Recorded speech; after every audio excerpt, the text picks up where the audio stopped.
story collections, but I didn't have one on my shelf, and honestly, I didn't have time to go get one from the bookstore or the library. So I thought we could do some reading from some of the Stephen King books that I own. So, the first book is Salem's Lot. Salem's Lot. This is about vampires, and I've never actually read this book. It is on my TBR, my to be read list. But I have watched the miniseries with Rob Lowe, and I love that. So I've wanted to read this for a long time. I've just been putting it off because I'm a slacker. So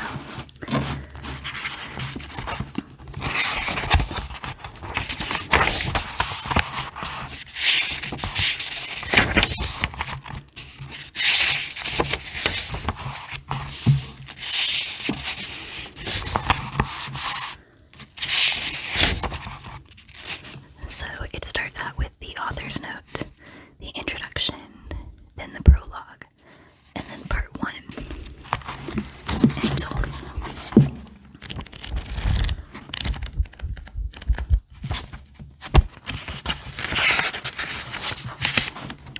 Including the epilogue, the book is 631 pages.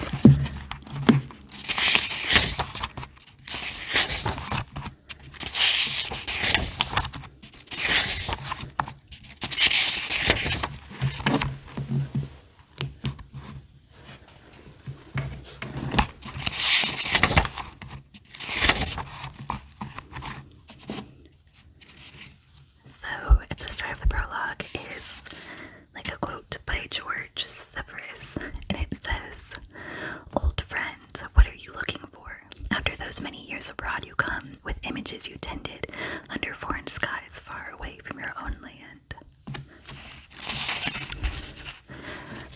Then part 1. Almost everyone thought the man and the boy were father and son. They crossed the country on a rambling southwest line in an old Citroën sedan, keeping mostly to secondary roads, traveling in fits and starts. They stopped in 3 places along the way before reaching their final destination. First, in Rhode Island, where the tall man with the black hair worked in a textile mill. Then in Youngstown, Ohio, where he worked for 3 months on a tractor assembly line. And finally, in a small California town near the Mexican border, where he pumped gas and worked at repairing small foreign cars with an amount of success that was, to him, surprising and gratifying. Wherever they stopped, he got a Maine newspaper called the Portland Press Herald and watched it for items concerning a small southern Maine town named Jerusalem's Lot and the surrounding area. There were such items from time to time. He wrote an outline of a novel in motel rooms before they hit Central Falls, Rhode Island, and mailed it to his agent. He had been a mildly successful novelist a million years before, in a time when the darkness had not come over his life. The agent took the outline to his last publisher, who expressed polite interest but no inclination to part with any advance money. "Please and thank you," he told the boy, as he tore the agent's letter up. "We're still free." He said it without too much bitterness and set about the book anyway.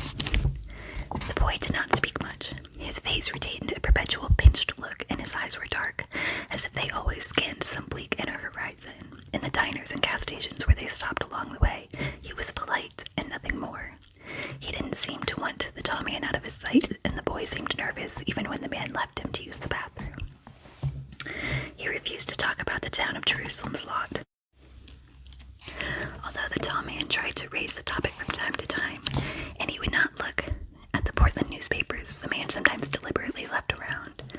When the book was written, they were living in a beach cottage off the highway, and they both swam in the Pacific a great deal. It was warmer than the Atlantic and friendlier. It held no memories. The boy began to get very brown. Although they were living well enough to eat 3 square meals a day and keep a solid roof over their heads, the man had begun to feel depressed and doubtful about the life they were living. He was tutoring the boy, and he did not seem to be losing anything in the way of education. The boy was bright and easy about books, as the tall man had been himself, but he didn't think that blotting Salem's Lot out was doing the boy any good. Sometimes at night he screamed in his sleep and thrashed the blankets onto the floor. A letter came from New York. The tall man's agent said that Random House was offering $12,000 in advance, and a book club sale was almost certain. Was it okay? It was. The man quit his job at the gas station, and he and the boy crossed the border.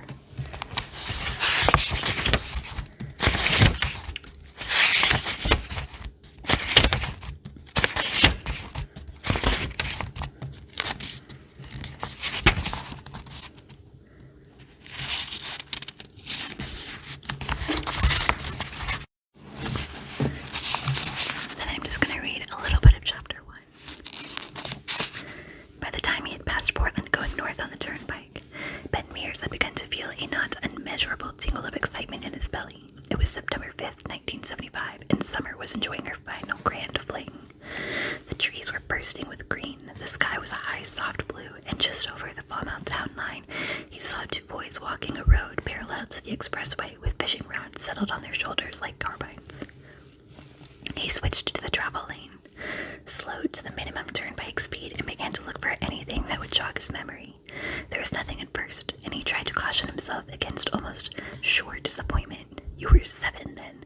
That's 25 years of water under the bridge. Places change like people. In those days, the 4-lane 295 hadn't existed. If you wanted to go to Portland from the line, you went out Route 12 to Falmouth and then got on number 1. Time had marched on. Stop that shit. But it was hard to stop. It was hard to stop when a big BSA cycle with jacked handlebars suddenly roared past him in the passing lane. A kid in a t-shirt driving, a girl in a red cloth jacket and huge mirror-lensed sunglasses riding bullion behind him. They got in a little too quickly and he overreacted, jamming on his brakes and laying both hands on the horn. The BSA sped up, belching blue smoke from its exhaust, and the girl jabbed her middle finger back at him. He resumed speed, wishing for his cigarette. His hands were trembling slightly. The PSA was almost out of sight now, moving fast. The kids, the goddamn kids. Memories tried to crowd in on him, memories of a more recent vintage. He pushed them away. He hadn't been on a motorcycle in 2 years. He planned never to ride one again.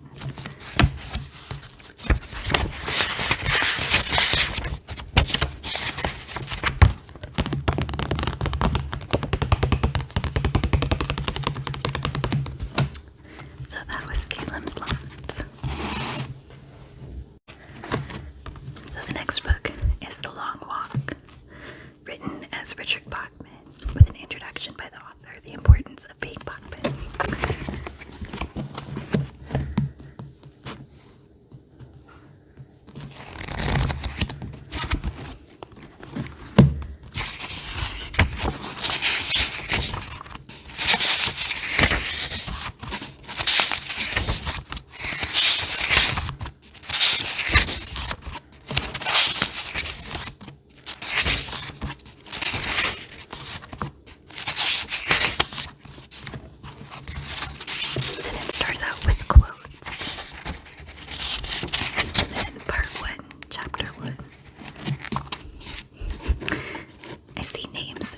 Page and I know I'm going to pronounce them wrong, so I apologize in advance.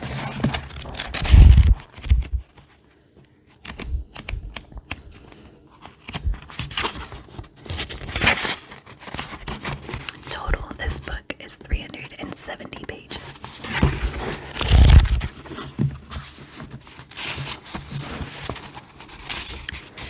So the quotes say, "To me, the universe was all void of life, or purpose, of volition, even of hostility.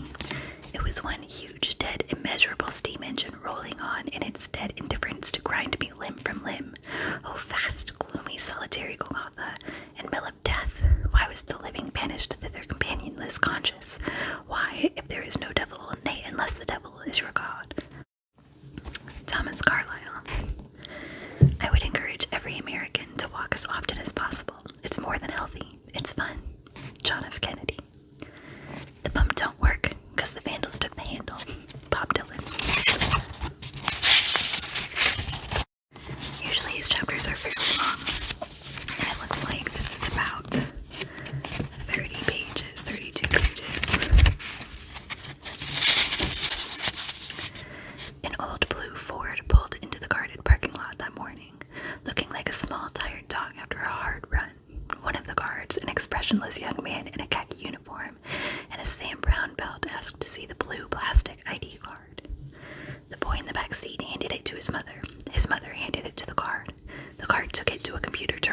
felt strange and out of place in the rural stillness. The computer terminal ate the card and flashed this on its screen. Garrity Raymond Davis, Road 1, Pownell, Maine, Androscoggin County, ID number 4980189. Okay. The card punched another button, and all of this disappeared, leaving the terminal screen smooth and green and blank again. He waved them forward. "Don't they give the card back?" Mrs. Garrity asked. "Don't they?" "No, Mom," Garrity said patiently. "Well, I don't like it," she said, pulling forward into an empty space. She had been saying it over and over since they set out in the dark of 2 in the morning. She had been moaning it, actually. "Don't worry," he said without hearing himself. He was occupied with looking and with his own confusion of anticipation and fear. He was out of the car almost before the engine's last asthmatic wheeze, a tall, well-built boy wearing a faded army fatigue jacket against the 8 o'clock spring chill. His mother was also tall, but too thin. Her breasts were almost non-existent, token nubs. Her eyes were wandering and unsure, somehow shocked.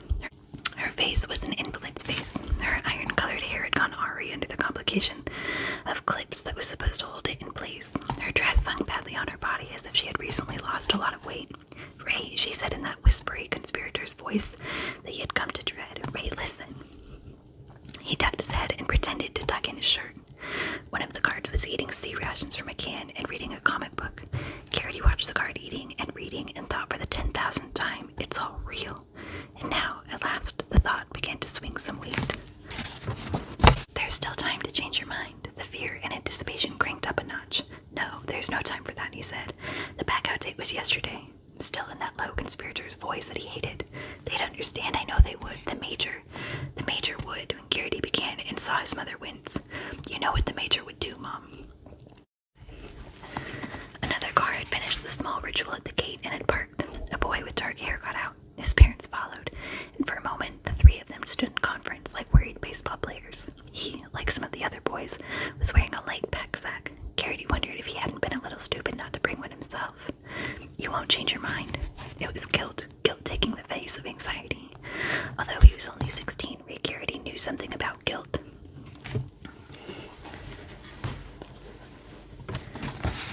She felt that she had been too dry, too tired, or maybe just too taken up with her older sorrows to halt her son's madness in its seedling stage, to halt it before the cumbersome machinery of the state with its cards and khakis and its computer terminals had taken over.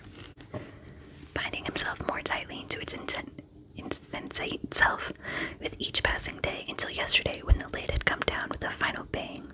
He put a hand on her shoulder. "This is my idea, Mom. I know it wasn't yours. He glanced around. No one was paying the slightest attention.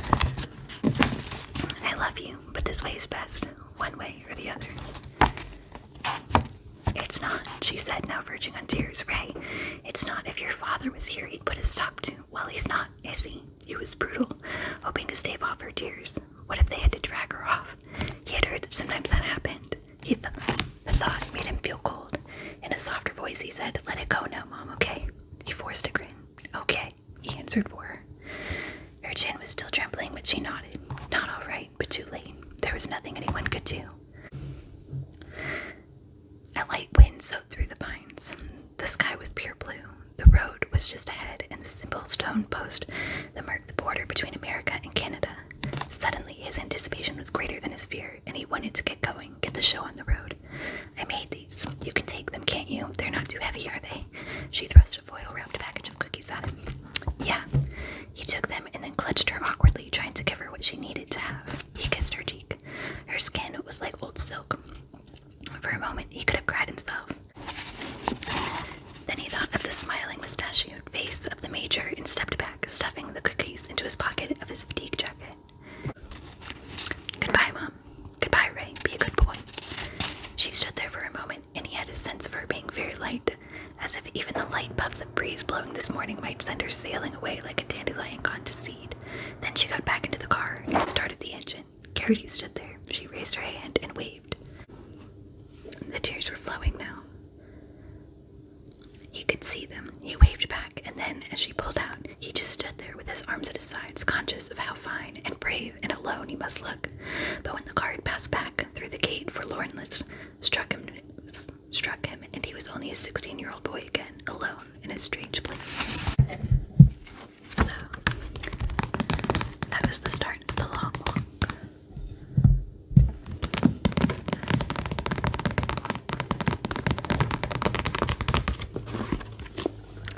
I feel like it's hard to read just a few pages of a Stephen King book because you really have to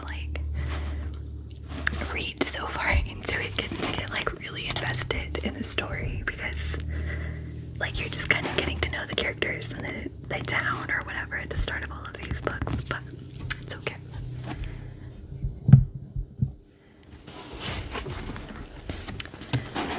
So the next book is Desperation.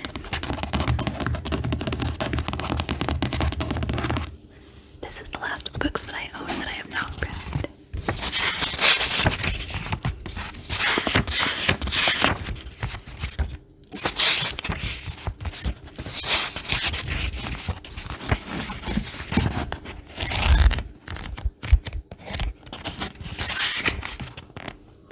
This book is 547 pages.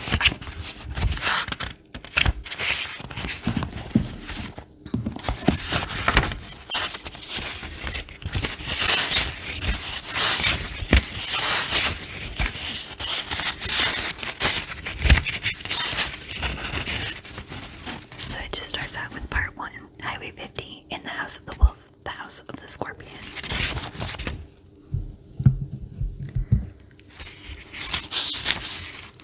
Oh, Jesus, gross. What, Mary, what?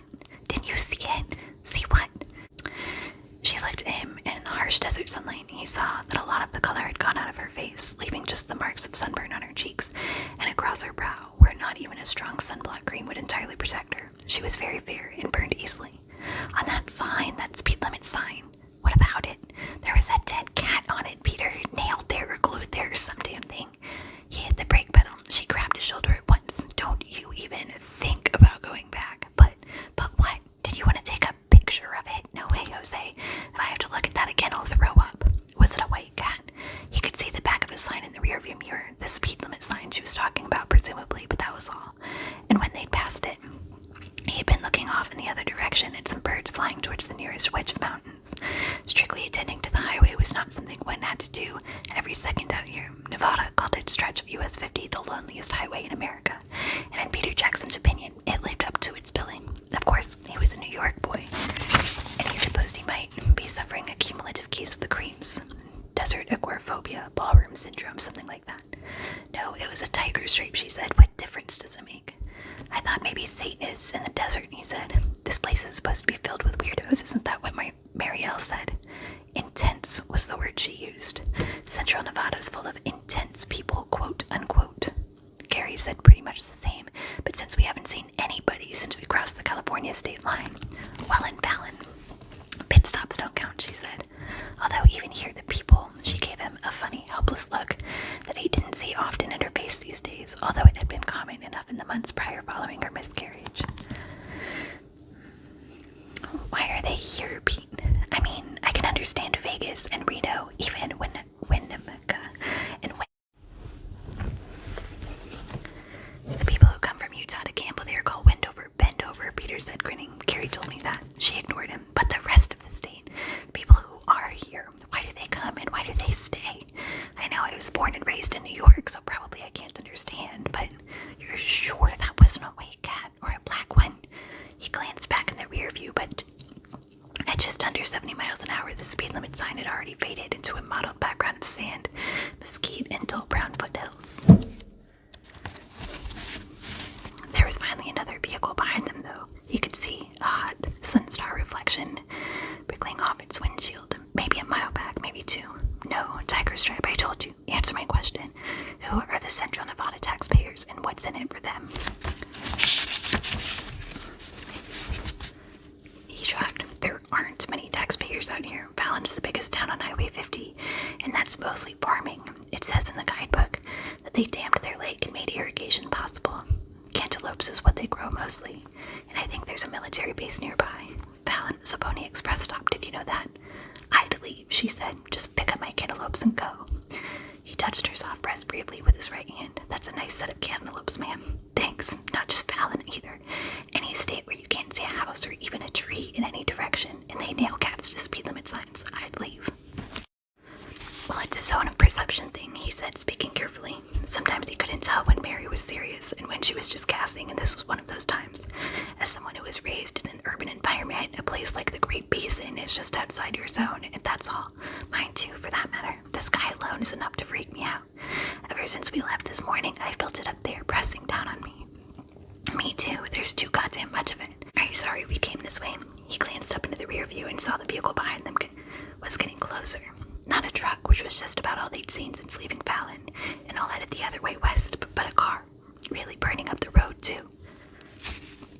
She thought about it, then shook her head. No, it was good to see Gary and Marielle and Lake Tahoe. Beautiful, wasn't it? Incredible. Even this.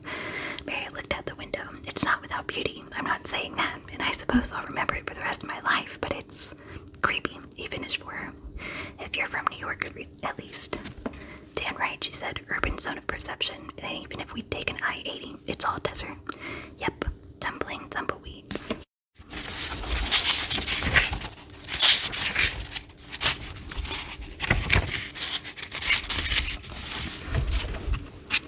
He looked into the mirror again, the lens of the glasses he wore for driving glinting in the sun. The oncomer was a police car, doing at least 90.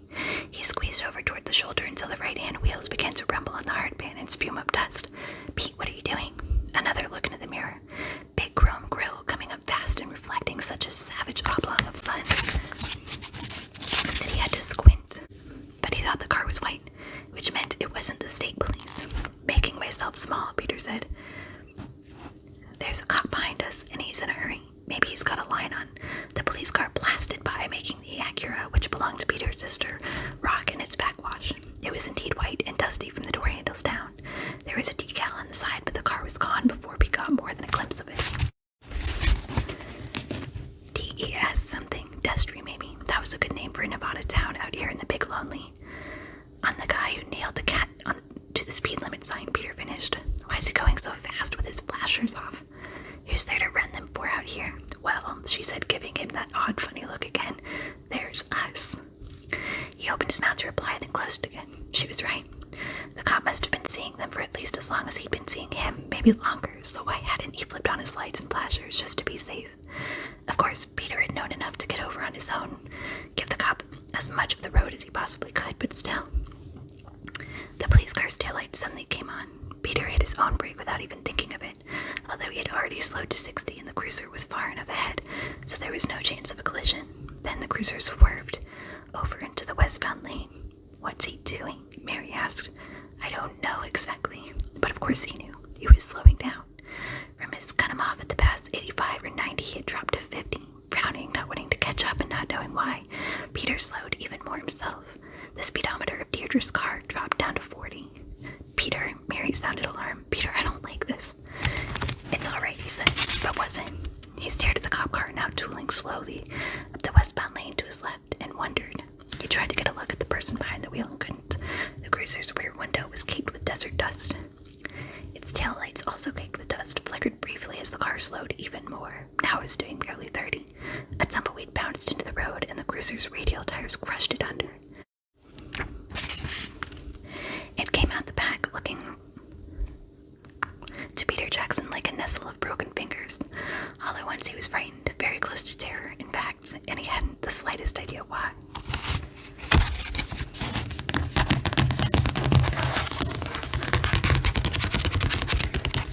And that was Desperation. This is probably the book I know the least about, but honestly that intro is the most intriguing, and I'm fully suckered in.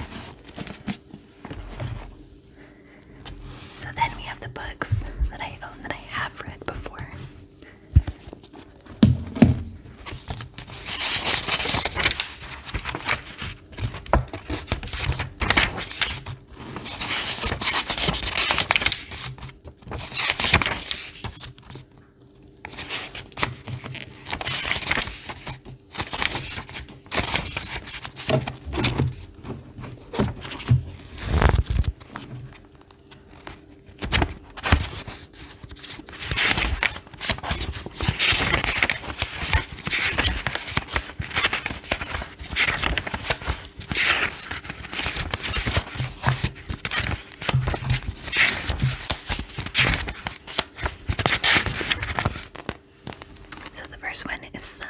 its 449 pages.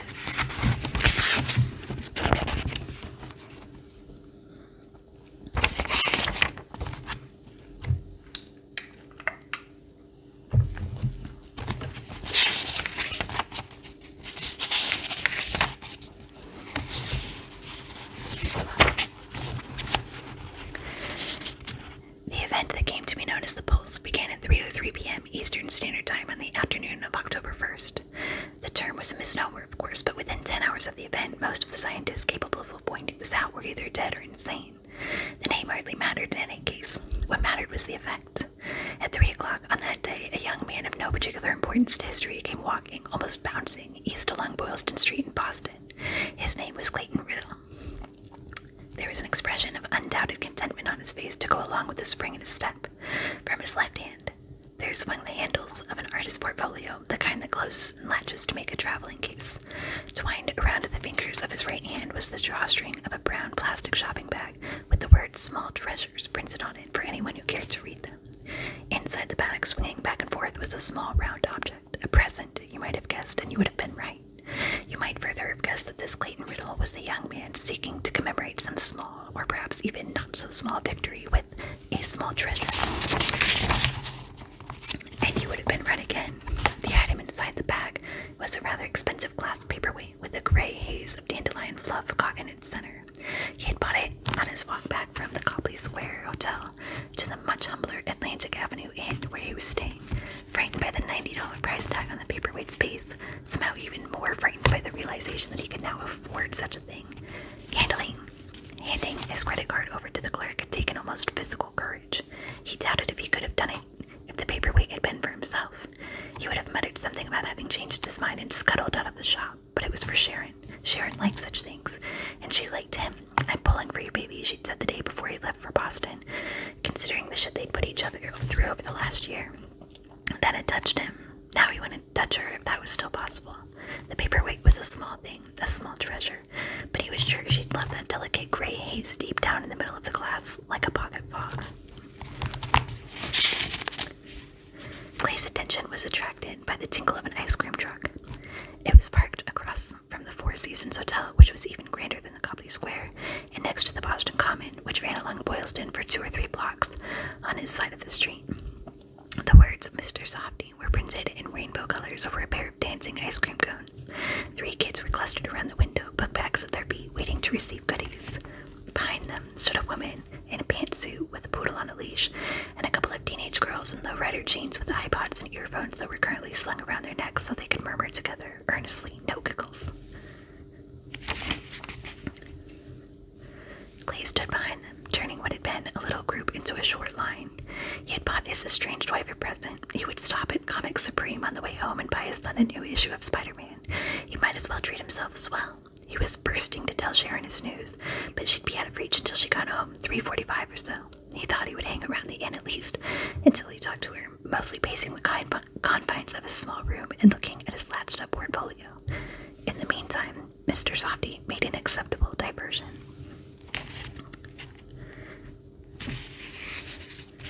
The guy in the truck served the 3 kids at the window 2 dilly bars and a monster chocolate and vanilla swirl soft serve cone for the big spender in the middle who was apparently buying for all of them. While he fumbled a rat's nest of dollar bills from the pocket of his fashionably baggy jeans, the woman with the poodle and the power suit dipped into her shoulder bag came out with her cell phone. Women in power suits would no more leave home without their cell phones than without their Amex cards, and flipped it open. Behind them in the park, a dog barked and someone shouted. It did not sound to Clay like a happy shout, but when he looked over his shoulder, all he could see were a few strollers, a dog trotting with a frisbee in its mouth, acres of sunny green and inviting shade. It looked like a good place for a man who had just sold his first graphic novel and its sequel. Both for an amazing amount of money to sit and eat a chocolate ice cream cone. When he looked back, the 3 kids in the baggies were gone, and the woman in the power suit was ordering a sundae. One of the 2 girls behind her had a peppermint-colored phone clipped to her hip, and the woman in the power suit had her screwed into her ear. Clay thought, as he almost always did on one level of his mind or another when he saw a variation of his behavior, that he was watching an act which would once have been considered almost insufferably rude. Yes, even while engaging in a small bit of commerce with a total stranger, becoming a part of accepted everyday behavior. Put it in Dark Wanderer, heart, Sharon said. The version of her he kept in his mind spoke often and was often bound to have her say. This was true of the real world Sharon as well, separation or no separation, although not on his cell phone. Clay didn't own one. The peppermint-colored phone played the opening notes of the Crazy Frog tune that Johnny loved. Was it called Axel F? Clay couldn't remember, perhaps because he had blocked it out. The girl to whom the phone belonged snatched it off her hip and said, Beth. She listened, smiled, and said to her companion, It's Beth. Now the other girl bent forward and they both listened, nearly identical pixie cuts. To Clay, they looked almost like Saturday morning cartoon characters, Powerpuff Girls maybe, blowing together in the afternoon breeze. Maddie, said the woman in the power suit at almost the exact same time. Her poodle was now sitting contemplatively at the end of its leash. The leash was red and dusted with glittery stuff, looking at the traffic on Boylston Street. Across the way, at the Four Seasons, a doorman in a brown uniform, they always seemed to be brown or blue, was waving, probably for a taxi. A tugboat crammed with tourists sailed by, looking high and out of place on the dry land, the driver bawling into his loudhailer about something historic. The two girls listening to the peppermint-colored phone looked at each other and smiled at something they were hearing, but still did not giggle. Maddie, can you hear me? Can you? The woman in the power suit raised the hand holding the leash and plugged a long-nailed finger into her free ear. Clay winced, fearing for her eardrum. He imagined drawing her, the dog on the leash, the power suit, the fashionably short hair, and one small trickle of blood from around the finger in her ear. The tugboat, just exiting the frame, and the doorman in the background. Those things somehow lending the sketch its first similitude. They would. It was just a thing you knew. Maddie, you're breaking up. I just wanted to tell you I got my hair done at that new... The guy in the Mr. Softy truck bent down and held out a sundae cup. From it rose a white alp with chocolate and strawberry sauce coursing down its sides. His beard, stubbly face was impassive. It said he'd seen it all before. Clay was sure he had. Most of it twice. In the park, someone screamed. Clay looked over his shoulder again, telling himself that it had to be a scream of joy. At 3 o'clock in the afternoon, a sunny afternoon on the Boston Common, it pretty much had to be a scream of joy, right? The woman said something unintelligible to Maddie and flipped herself unclosed with a fast flip of the wrist. She dropped it back into her purse, then just stood there as if she had forgotten what she was doing, or maybe even where she was.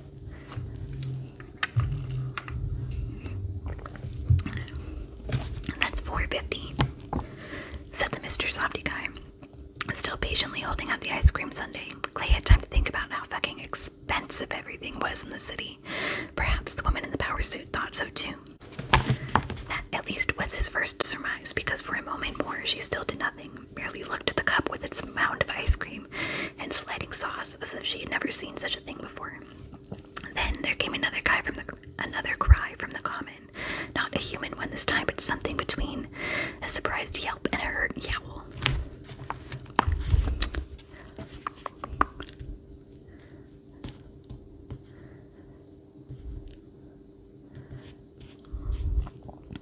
We're skipping ahead here. I don't like to read about animals. Rast, someone cried from behind Clay. It sounded like Rast. It might have been rat or roast, but later experience made him lean toward Rast. Not a word at all, but merely an inarticulate sound of aggression. He turned back towards the ice cream truck in time to see Power Suit Woman lunge through the serving window in an effort to grab Mr. Softy Guy. She managed to snag the loose folds at the front of his white tunic, but his single startled step backward was enough to break her hold. Her high heels briefly left the sidewalk, and he heard the rasp of cloth and the clink of buttons as the front of her jacket ran first up the little jut of the serving window's counter and then back down. The sundae tumbled from view. Clay saw a smear of ice cream and sauce on Power Suit Woman's left wrist and forearm as her high heels clacked back to the sidewalk. She staggered, knees bent, the closed-off, well-bred, out-in-public look on her face. What Clay thought of as your basic, on-the-street, no-face look had been replaced by a convulsive snarl that shrank her eyes to slits and exposed both sets of teeth. So that was the beginning of Cell. There is a movie with John Cusack and I think Samuel L. Jackson that's based on this, but I have not seen the movie yet. And honestly, I haven't read that book in a long time.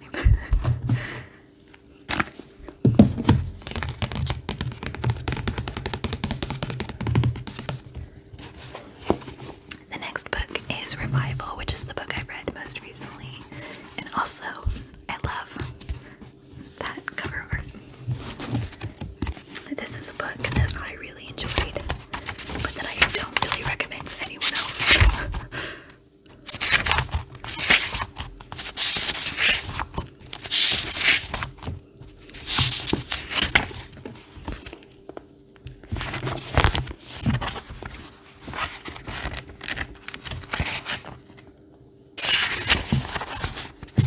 So this book is 466 pages.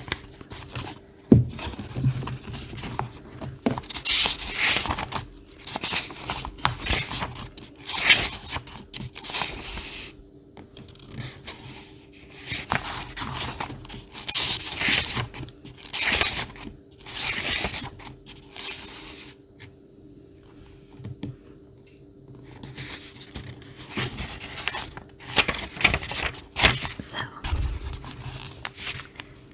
we're going to start in chapter 1, which is Fifth Business, Skull Mountain, Peaceable Lake.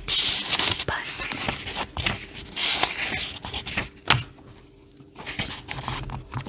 we're going to start on page 6. On that day in October of 1962, with the fate of the world dangling by a thread over a small tropical spit of land called Cuba, I was fighting both sides of the battle, which meant I was bound to come out on top. The town grader I'd been by earlier on Methodist Road, moving the rocks around my dad always grumbled, and there was plenty of loose dirt. I scraped enough together to make first a hill, then a big hill, then a very big hill, one that came up almost to my knees. At first, I thought of calling it Goat Mountain, but that seemed both unoriginal. The real Goat Mountain was only 12 miles away after all, and boring. After consideration, I decided to call it Skull Mountain. I even tried to poke a couple of eye-like caves in it with my fingers, but the dirt was dry and the holes kept caving in. Oh well, I told the plastic soldiers, tumbled in their footlocker. The world is hard and you can't have everything. This was one of my father's favorite sayings, and with 5 kids to support, I'm sure he had reason to believe it. They'll be pretend caves. I put half of my army on top of Skull Mountain, where they made a formidable crew. I especially liked the way the mortar guys looked up there. They were the Krauts, the American army I arranged at the edge of the lawn. They got all the jeeps and trucks because they would look so groovy charging up the steep slope of the mountains. Sometimes one would turn over, I was sure, but at least a few of them would make it to the top and run over the mortar guys who would scream for mercy. They wouldn't get it. To the death, I said, setting up the last few of the heroic Americans. It's where you are next. I was starting them forward, rank by rank, and making comic book-style machine gun noises when a shadow fell over the battlefield. I looked up and saw a guy standing there. He was blocking the afternoon sun, a silhouette surrounded by golden light, a human eclipse. There was stuff going on at our house on Saturday afternoons, there always was. Andy and Con were in our backyard, playing 3x6 grounders with a bunch of their friends, shouting and laughing. Claire was up in her room with a couple of her friends playing records on her Imperial Party Time turntable, the Locomotion, Soldier Boy, Palisades Park. There was hammering from the garage, too, as Terry and our dad worked on the old 51 Ford. Dad called the Road Rocket, or the Project. Once I heard him call it a piece of shit, a phrase I treasured then and still use now. When you want to feel better and call something a piece of shit, it usually works. Plenty going on, but at that moment everything seemed to fall still. I know it's only the sort of illusion caused by faulty memory, not to mention a suitcase loaded with dark associations, but the recollection is very strong. All of a sudden, there were no kids yelling in the backyard, no records playing upstairs, no banging from the garage, not a single bird singing. Then, the man bent down, and the westering sun glared over the shoulder, momentarily blinding me. I raised a hand to shield my eyes. Sorry, he said, and moved enough so I could look at him without having to look into the sun. On top, he was wearing a black fur church jacket and a black shirt with a notched collar. On the bottom, blue jeans and scuffed loafers. It was like he wanted to be 2 different people at the same time. At the age of 6, I put adults into 3 categories. Young grown-ups, and old people. This guy was a young grown-up. He had his hands on his knees, so he could look at the opposing armies. Who are you? I asked. Charles Jacobs. The name was vaguely familiar. He stuck out his hand. I shook it right away because even at 6 I had my manners. All of us did. Mom and Dad saw to that. Why are you wearing that collar with the hole in it? Because I'm a minister. When you go to church on Sundays from now on, I'll be there. And if you go on Thursday night, MYF, I'll be there too. Mr. Latour used to be our minister, I said, but he died. I know. I'm sorry. It's okay, though, because Mom said he didn't suffer, only went straight to heaven. He didn't wear a collar like that, though, because Bill Latour was a lay preacher. That means he was sort of a volunteer. He kept the church open when there was no one else to do it. That was very good of him. I think my dad knows about you, I said. He's He's one of the deacons in the church. He gets to take up the collection. He has to take turns with the other deacons, though. Sharing is good, Jacob said, and got down on his knees beside me. Are you going to pray? The idea was sort of alarming. Praying was for church and Methodist Youth Fellowship, which my brothers and sister called Thursday night school. When Mr. Jacobs started it up again, this would be my very first year, just like it would be my first year at regular school. If you want to talk with my dad, he's in the garage with Terry. They're putting a new clutch in the Road Rocket. Well, my dad is. Terry mostly hands him the tools and watches. He's 8, I'm 6. I think my mom might be on the back porch watching some guys play 3-6 grounders, which we used to call rolly bat when I was a kid, he said and smiled. It was a nice smile. I liked him right away.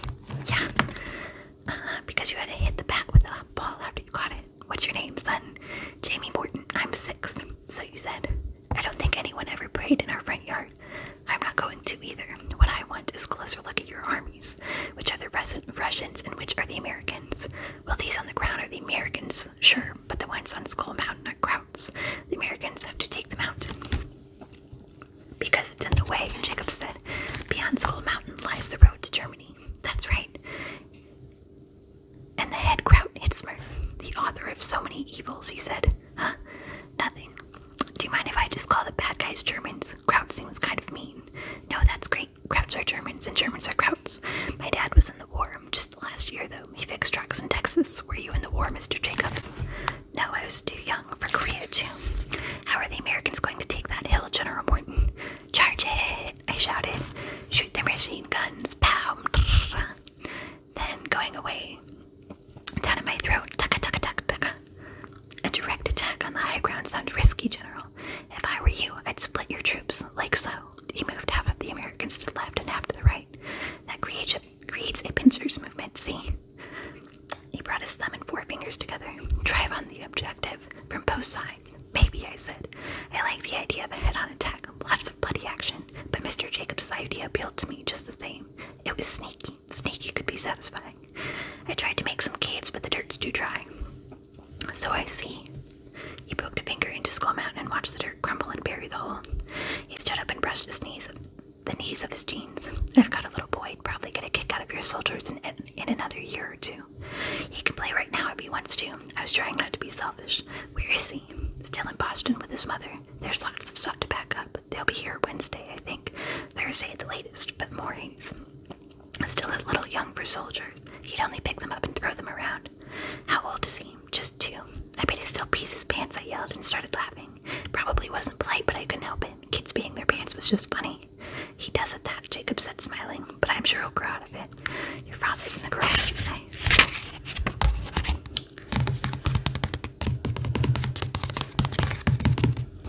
So that was the start of Revival. Honestly, that book doesn't really ever pick up. It's kind of just that slow pace for the vast majority of this book, which I enjoy, but again, I don't really recommend it to anyone else. And the last book is The Stand, complete and uncut. You can tell I've read this book a couple of times because pages are damaged and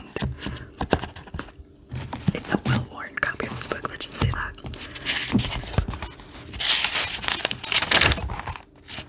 This is my favorite Stephen King book by far.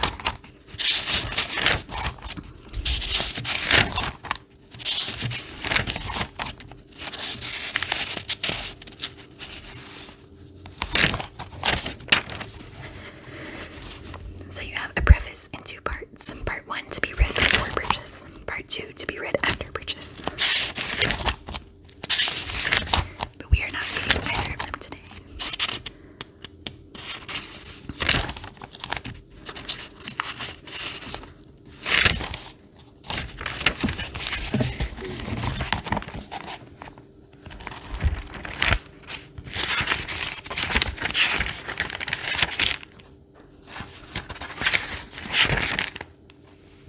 This book comes in at 1,135 pages.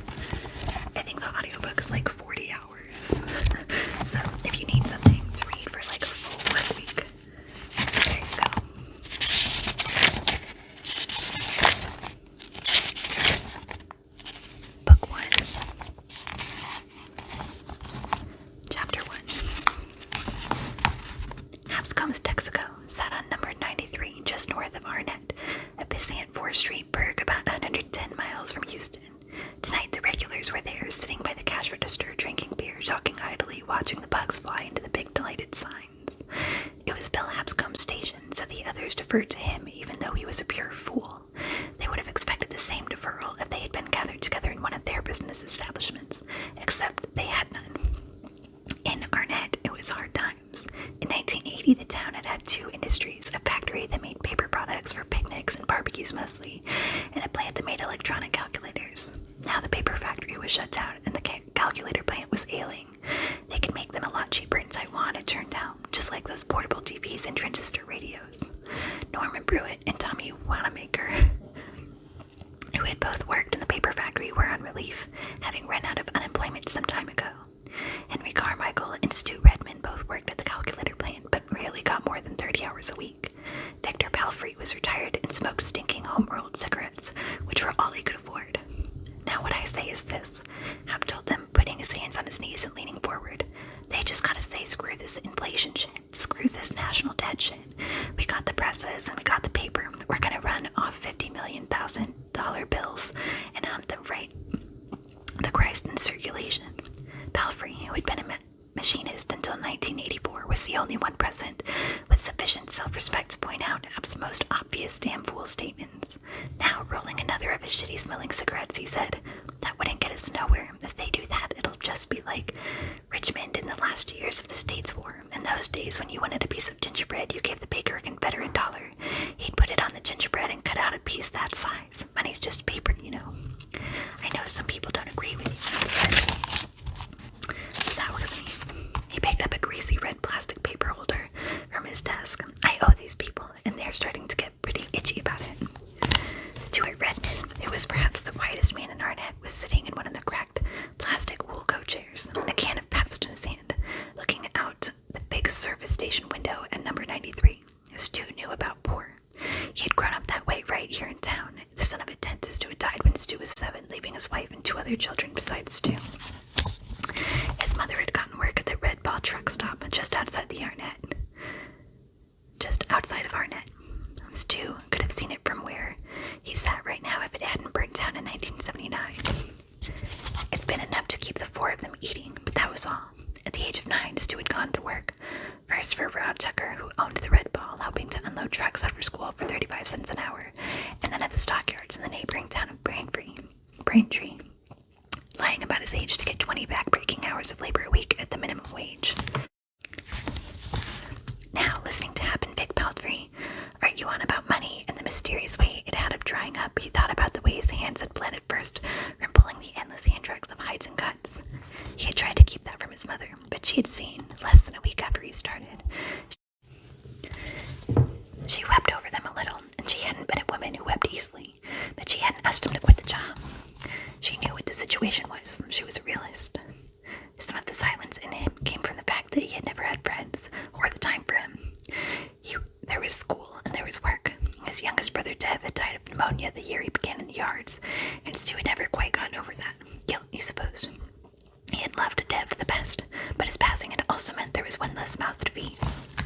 In high school, he had found football, and there was something his mother had encouraged, even though it cut into his work hours. "You play," she said. "If you got a ticket out of here, it's football, Stuart. You play. Remember Eddie Warfield?" Eddie Warfield was a local hero. He had come from a family even poorer than Stu's own, had covered himself with glory as quarterback of the regional high school team, had gone on to Texas A&M with an athletic scholarship, and had played for 10 years with the Green Bay Packers, mostly as a single-string quarterback, but on several memorable occasions as the starter.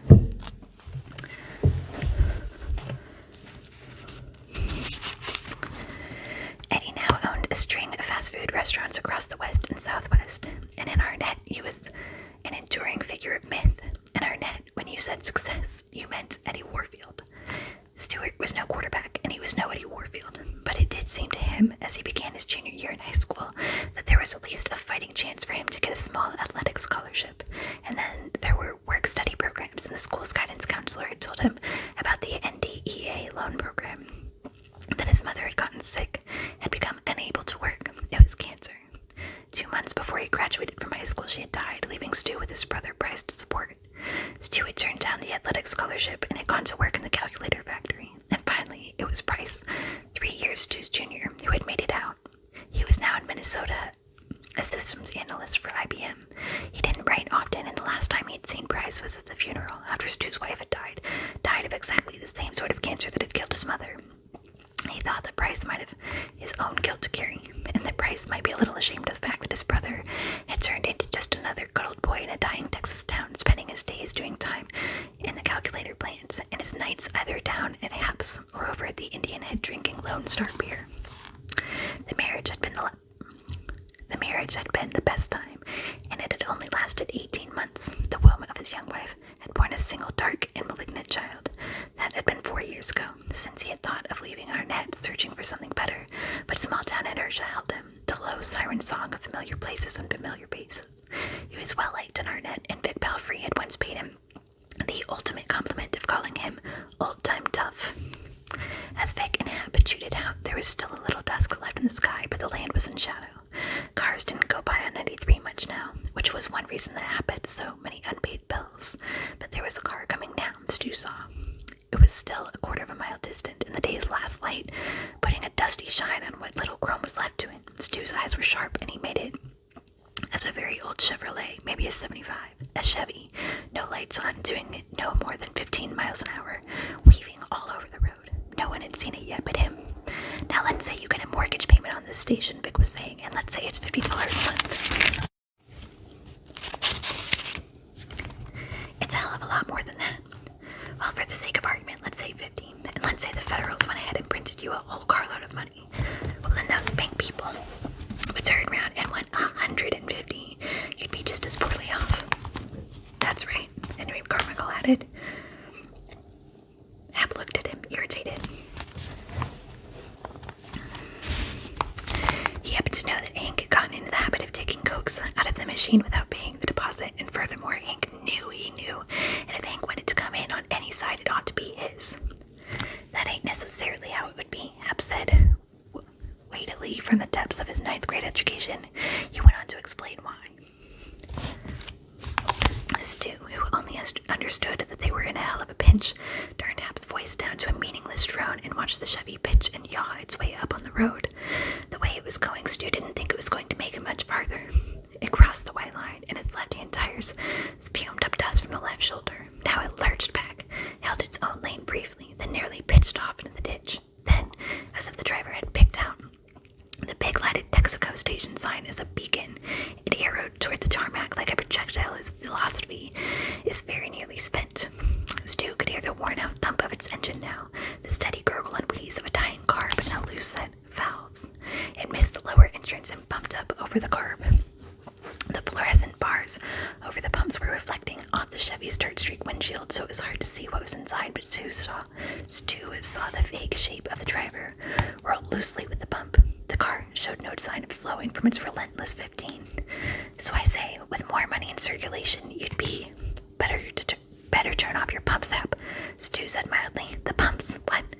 Norm Pruitt had turned to look out the window. Christ on a pony, he said. Stu got out of his chair, leaned over Tommy Wanamaker and Hank Carmichael, and flicked off all 8 switches at once, 4 with each hand. So he was the only one who didn't see the Chevy as it hit the gas pumps on the upper island and sheared them off. It plowed into them with a slowness that seemed implacable and somehow grand. Tommy Wanamaker swore in the Indian Head the next day that the taillights never flashed once. The Chevy just kept coming at a steady 15 or so, like the pace car in the Tournament of Roses parade.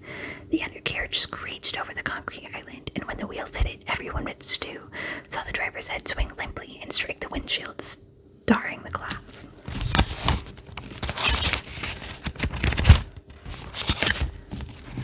So that is the beginning of the stand.